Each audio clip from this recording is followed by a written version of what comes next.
स्वागत स्वागत स्वागत। आज टोक्यो में आखिरी दिन, कुछ आखिरी घंटे बचे हैं एक्चुअली, क्योंकि मैं छोड़ रहा हूँ आज जापान को और यहाँ से जा रहा हूँ ताइवान, ताइपेई। सुबह के 7:30 बजे हैं और मेरी फ़्लाइट है 11:30 बजे की। ठीक है, आपको बता दूँ टोक्यो में 2 एयरपोर्ट हैं इंटरनेशनल एयरपोर्ट्स, एक नरेटा एक हनेडा। तो मेरी जो फ़्लाइट है वो नरेटा एयरपोर्ट से है। मैं यहाँ से पकड़ने जा रहा हूँ एक ट्रेन स्काईलाइनर जो मुझे सीधा लेकर जाएगी एयरपोर्ट के लिए। उससे पहले मैं 7-Eleven स्टोर जा रहा हूँ। यहाँ मेरे को कुछ फ़ोटो कॉपीज़ निकालनी है। कन्वीनियंस स्टोर्स है ना यहाँ, जैसे 7-Eleven हो गया या लॉसन हो गया, ये लोग भी फ़ोटो कॉपीज़ निकालते हैं। तो अगर आपके फ़ोन में कोई डॉक्यूमेंट पड़े होंगे ना, तो आप इनके पास सीधा चले जाओ और 10 येन एक कॉपी के लेते हैं ये।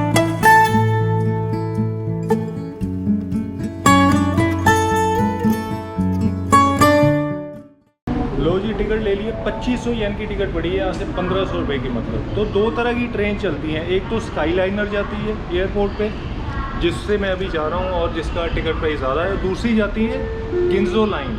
एक्चुअली जापान में आज 15 तरह की अलग अलग ट्रेनें हैं। ठीक है, तो आप हर एक से एयरपोर्ट जा सकते हो। तो गिंजो लाइन से लगते हैं 1600 येन। नरेटा एयरपोर्ट 8:17 की है। ठीक है, ये देखो, ये जो स्काईलाइनर है ये शायद डायरेक्ट जाती है। ठीक है, लेकिन जो गिंजो वाली है दूसरी लाइन है, वो 1-2 जगह आपको रास्ते में बदलनी पड़ेगी।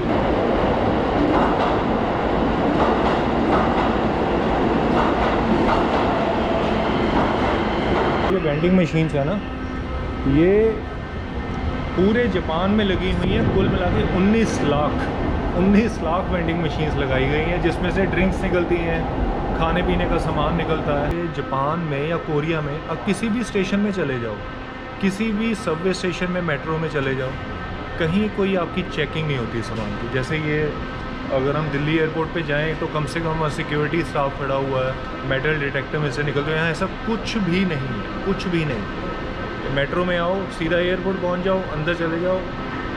मतलब यहाँ इस देश को शायद इतना भरोसा है अपनी सिक्योरिटी पर।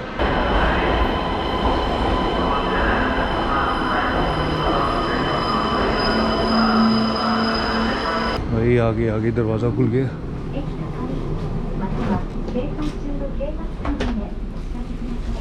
तो ये जो नरेटा एयरपोर्ट है ना, इस पे 3 टर्मिनल्स हैं, टर्मिनल 1, टर्मिनल 2, टर्मिनल 3। जब आप ट्रेन से जाते हो तो सबसे पहले टर्मिनल 3 आएगा, फिर 2 आएगा, फिर 1 आएगा। तो मुझे उतरना है टर्मिनल नंबर 2 पे। पूरे 8:17 चलनी थी और 8:17 चल पड़ी है।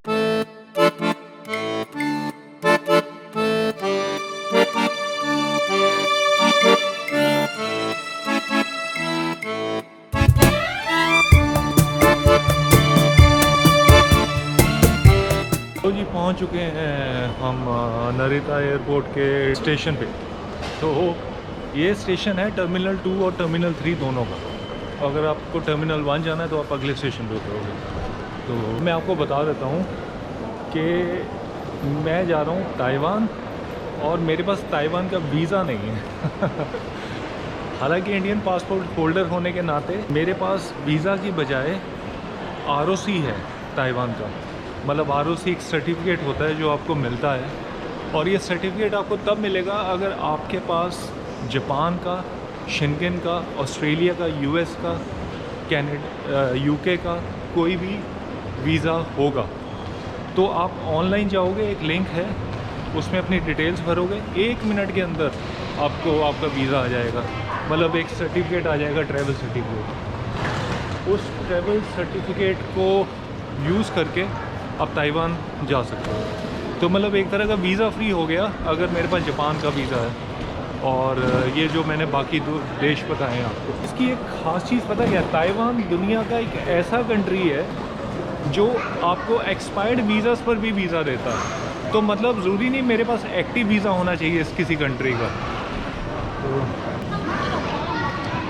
Waste terminal 2।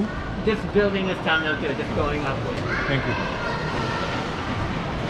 तो मैं बोल रहा था कि अगर आपके पास वीज़ा एक्सपायर भी होगा ना पिछले 10 सालों में एक बार भी, शेंगेन, जापान, US, UK, शायद कोरिया भी है इसमें, तो आपको तब भी ताइवान में एंट्री मिल जाएगी।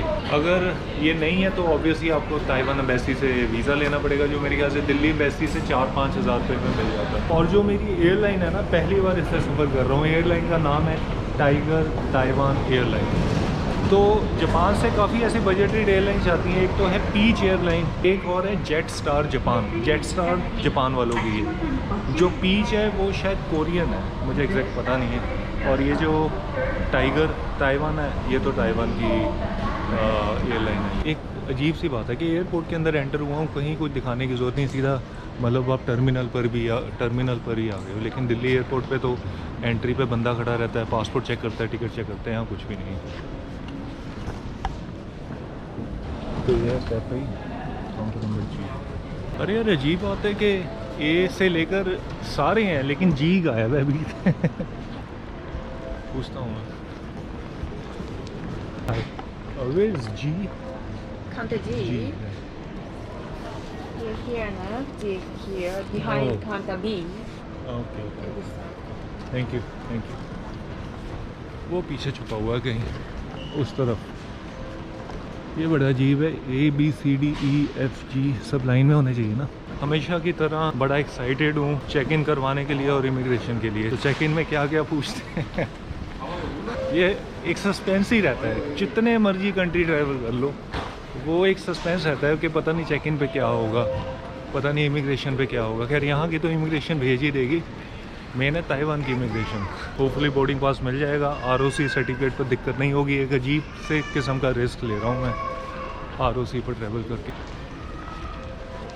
लो जी, चेक इन काउंटर से वापस भेज दिया है, बोर्डिंग पास नहीं मिला।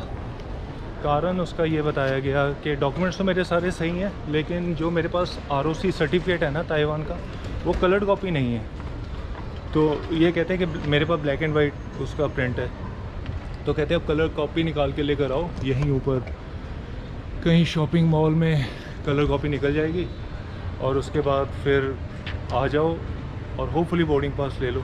मेरा यार एक जो ROC सर्टिफिकेट है ना, उसको मतलब एक इन्फॉर्मेशन को चेक किया। कहते हैं हम आपको पहले चेक करेंगे, अगर तो ROC सही हुआ ना तो फिर आपको कलर कॉपी लेने भेज देंगे। लो जी, कलर कॉपी निकल गई है। तो अभी जा रहा हूँ सीधा चेक इन करवाने के लिए और बोर्डिंग पास लेता हूँ जाके। मिल गया बोर्डिंग पास। मिल गया। तो क्या हुआ, बोर्डिंग पास पे मैं खैर कलर कॉपी लेकर गया तो उन्होंने बड़े अच्छे से एक्सेप्ट कर ली, हालांकि मेरे को वापस दे दी उन्होंने कलर कॉपी, खुद नहीं रखी। तो दूसरी बात अब मैं आपको बता देता हूँ, बोर्डिंग पास में मुझसे पूछी गई flight tickets, return flight tickets या आगे की फ़्लाइट टिकट। तो मेरे पास थी दुबई से होकर दिल्ली। तो कहते दुबई क्यों जा रहे हो? मैंने कहा मैं तो नहीं जा रहा, फ़्लाइट लेकर जा रही है, ट्रांजिट है मेरा दुबई में। तो कहते ओके। तो फिर उसके बाद मुझसे होटल रिजर्वेशन, कहते कहाँ रहोगे? मैंने कहा होटल रिजर्वेशन है मेरे पास। तो उन्होंने होटल रिजर्वेशन देखी। फिर मेन जो बात हुई है वो ROC पे बात हुई है। ROC में उन्होंने नाम चेक किया अच्छे से, फिर उसके बाद उसकी डेट्स चेक की, पासपोर्ट के साथ एक एंट्री मिलाई। एक बंदे ने नहीं, 2 बंदों ने मिलाई है। इसकी टिकट पड़ती है 11,000 रुपये की, जापान से ताइवान, ठीक है। अगर आप बैगेज के साथ लोगे तो 14,000 की पड़ेगी। तो मैंने बैगेज एक्स्ट्रा डलवा लिया था 20 किलो का। शर्मा ने ना, इस मैडम ने मेरी मदद की थी प्रिंट आउट निकालने के लिए, हालांकि इनकी कोई शॉप नहीं है। जब मैं ऊपर मारा भाग रहा था ना प्रिंट के लिए, तो ये स्टोर है स्टाइलिश ट्रैवल के नाम से। तो मैंने क्या किया, अभी आते इन रिटर्न यहाँ से कोई एक सोवेनियर ख़रीदा। तो ये अपने लिए ना मैंने ब्रेड बटर ले लिया और साथ में एक पेप्सी, इससे काम चल जाएगा। पेप्सी पड़ी है, ये आधा लीटर है, 170 येन की, मतलब 100-125 रुपये की। और ये बटर के पैकेट ये शायद 150 येन के आसपास मिलेंगे मुझे।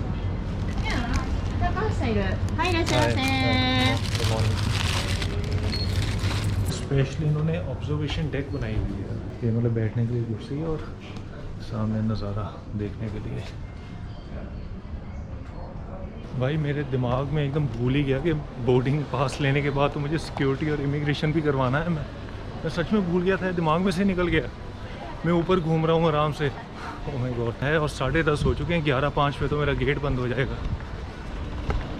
और सिक्योरिटी भी हो गया और इमिग्रेशन भी हो गया। इमिग्रेशन में पीछे है, इमिग्रेशन ना इन्होंने ऑटोमेटिक बना दिया। तो मैंने क्या किया, जब उन्होंने मुझसे इमिग्रेशन काउंटर पे आके पासपोर्ट पूछा ना, तो मैंने पासपोर्ट निकाला ही है पीछे से मैडम की आवाज़ है, Indian passport come here.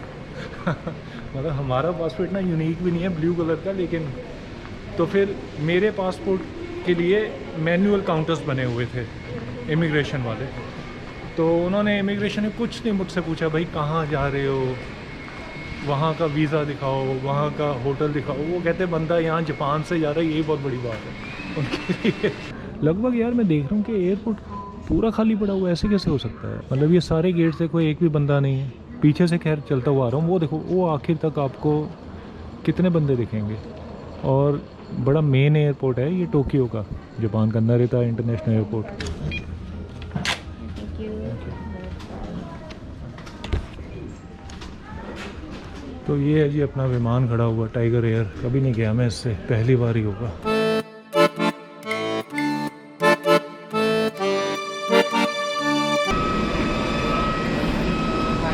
Obviously पूरी फ्लाइट में अकेला मैं ही इंडियन, और कोई भी एक भी इंडियन नहीं है जो इस वक्त ताइवान जा रहा हो।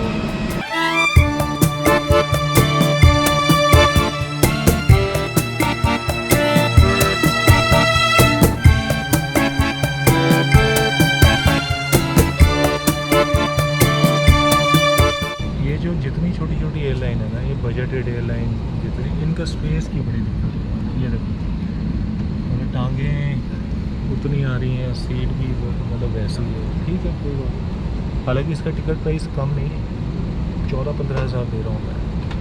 और यही फ़्लाइट अगर मैं कोरिया से लूँ ताइवान जाने के लिए, तो मुझे मतलब ये तो नहीं है, लेकिन जैसे कोरियन एयरलाइंस हैं वो 6-7 हज़ार में पहुँचा देती हैं। तो कोरिया से ताइवान सस्ता पड़ता है, बजाय कि जापान से अगर आप ताइवान जाओ।